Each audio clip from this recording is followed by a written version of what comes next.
Good morning. My name is Judy Rogers, and I am a supporter of Father Mark White. This morning, I am in my chapel in my home. I would like to share with you the contents of a letter which I sent to Bishop Knestout on November the 21st concerning my support of Father Mark and my concerns about the entire situation that we have been through. Most Reverend Barry Knestout, Your Excellency, 1 year ago, on November the 21st, 2019, you unexpectedly arrived at St. Francis of Assisi Church for the purpose of meeting with Father Mark White at the conclusion of the noon Mass. Nothing in my life, or the life of so many others, has been the same since that day. So, on this anniversary of the beginning of the year that has taken away my faith and trust in the hierarchy of the Church, I share with you the pain and suffering experienced by myself and many others. I realize you may not even read what I write. I personally do not believe that you care, despite whatever platitudes you may write. But I write nevertheless in the hope that I am wrong, that you will read and that you will understand and will care. I write also because I believe it is God's will that I write. Those of us who read Father White's blog were aware of the increasing tension between yourself and our beloved priest. He wrote from his heart about healing for victims of McCarrick and about his frustration with justice for those victims. To me, the priests who were ordained by McCarrick are also among the victims. How does one deal with the knowledge that the hands placed upon his head at ordination were the hands of a sexual predator? I believe that the power of God can move even through such hands. The ministry of Father White is testimony to God's power over evil. He has been a faithful servant of the Church. He has brought back into the Church some who left. 2 young seminarians are from St. Francis of Assisi Church. The 2 parishes he served here in Southwest Virginia were flourishing until Father White was suspended. Why? Father White decided to speak out, stridently at times, by his personal blog about Theodore McCarrick and sexual abuse in the Church. He called for release of the McCarrick report. He voiced his frustration with the hierarchy of the Church, and he paid a very high price. November 21st, 2019. I prayed in the sanctuary while you met with Father White. When I came out, all were gone, but I sensed that all was not well. Father White had been ordered to shut down his blog. During the next few months, Father White wrote more than once, with a proposal to have other priests censor his blogs before posting. He wrote apologizing if he had written anything that offended you personally. February 5th, 2020, Father White met with you in Richmond. A prayer vigil was held at both parishes. We prayed for both you and Father Mark. He was allowed to remain as our priest, at least for the moment. Afterwards, I arrived at each Mass wondering if Father White would be there. The tension was terrible. March 16th, 2020, the Masses are suspended due to the coronavirus. March 20th, 2020, parishioners received by email a letter from you dated March the 19th outlining your grievances against our priest. I was shocked. You wrote, I desire to fulfill what has been instructed in the Gospel of St. Matthew 18:21-35, to forgive, not 7 times, but 77 times. I remember it to this day. The words seemed so empty then, even more so now. You had the Martinsville Bulletin publish your letter in its entirety. My heart ached. What must the world think of my beloved Catholic faith, of my church? March 23, 2020, Father White wrote to his parishioners regarding your letter. He also posted a response in the Martinsville Bulletin. April 13, 2020, parishioners received a letter from you through email telling us that Father White had been removed as our pastor, effective that date. You wrote, "Convey my prayers for all during this transition." Empty words that rang hollow.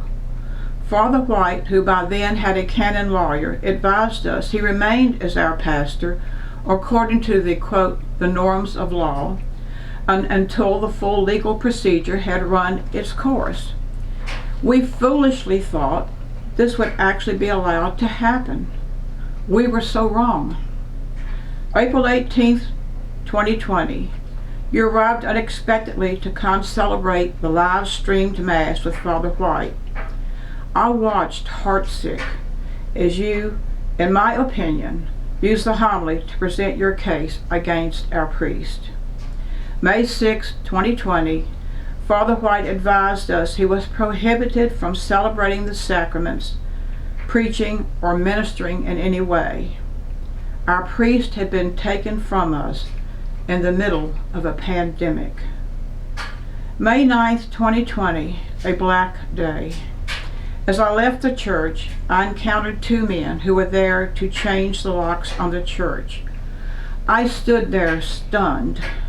I was locked out of my own church, the church where I had served as lector, Eucharistic minister, laundered the altar cloth and purificators with loving care, served as occasional pianist for weekday masses, where I had worshiped and prayed. Something died in me that day. What little faith that had remained in me regarding my bishop was gone.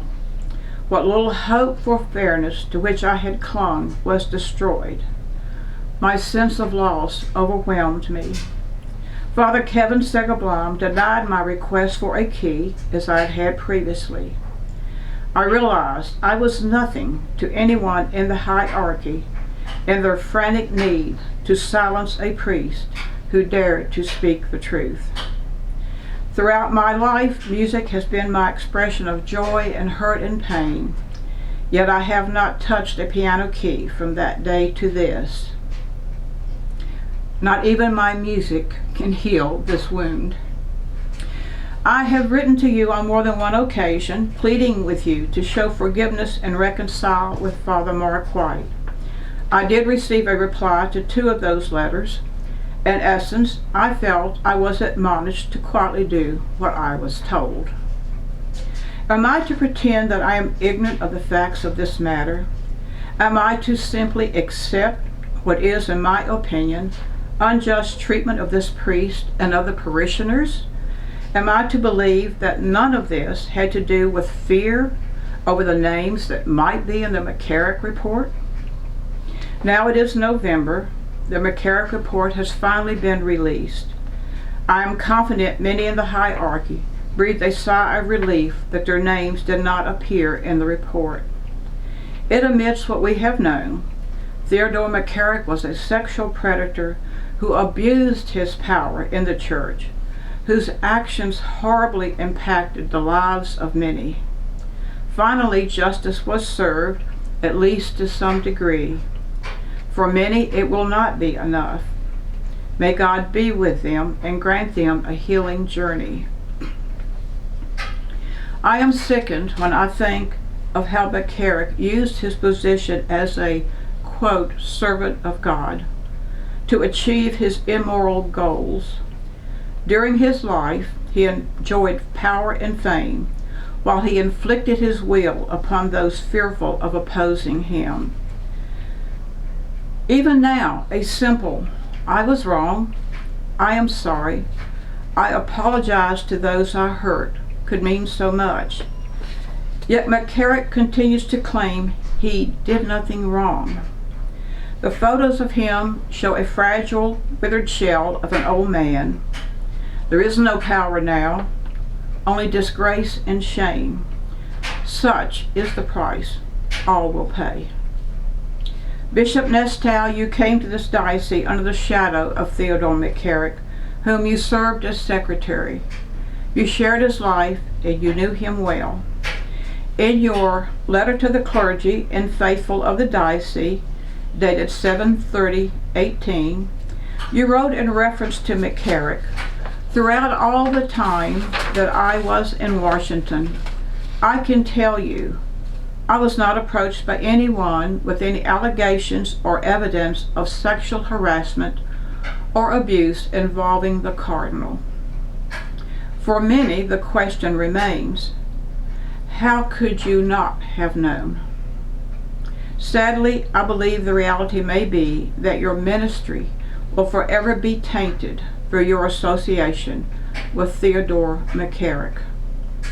The more important issue for all, whether the hierarchy or the lay people in the pews, is whether our beloved Catholic Church will now move forward to cleanse the Church of those who engage in sinful behavior, who abuse their authority, confident in the belief that their actions will be overlooked. We, the parishioners, are discouraged and hurting. We need a priest we know and trust as our pastor. We need Father Mark White. I continue to love the faith and teachings of my beloved Catholic Church. Even so, I am hurt and I'm angry for what is, in my opinion, the misuse of power among the hierarchy of the Church. Now, what I ask again and pray for, as I have prayed without ceasing during this entire year, is a time of reconciliation. Father Mark White has, as evident through his written words, offered his apology for any offenses in his writings. He has sought resolution through his expressed willingness to submit any future blogs to fellow priests to serve as judges on the contents before they were posted. He has stated his desire to return to his priestly duties and to the 2 parishes he served so faithfully. These parishes flourished under his leadership, but now suffer a very noticeable decline in attendance and income. It is my sincere personal opinion that this is not related to the COVID crisis, but is a result of the disillusion of the people as they see how unfairly Father White was treated. I understand that the question of obedience has been a major factor in this unhappy series of events.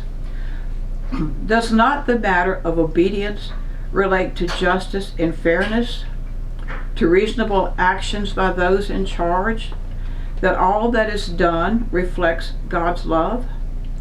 You yourself wrote about forgiveness in your earlier letter, referencing Matthew 18:21-35. Jesus forgave those who crucified him. Jesus forgave the disciples who deserted him during that dark hour. Jesus forgave Simon Peter, who denied his Lord 3 times. My faith requires that I forgive those who trespass against me, just as I desire to be forgiven. It is not always easy. It requires more of me than I often want to give. I have to forgive, as do all Christians. It is not optional. It is, however, healing. I, along with so many others, struggle to understand why this matter cannot be resolved with forgiveness, with honest and open discussion, possibly even with a mediator if needed. Why? I wrote earlier that something died in me the day I was locked out of my own church. So in a way, I also have become a victim of Theodore McCarrick. I love God and the Catholic Church.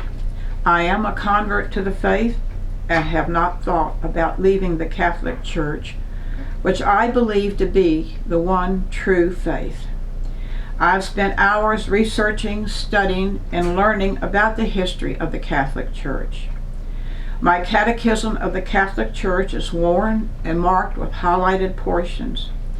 I care about my faith very deeply. I have chosen to share with you honestly but respectfully my concerns, my hurt, and my prayers for reconciliation. I apologize if anything I have shared has offended you in any way. I would appreciate the opportunity to meet with you to discuss my concerns. The drive from Roanoke to Richmond poses no problem for me.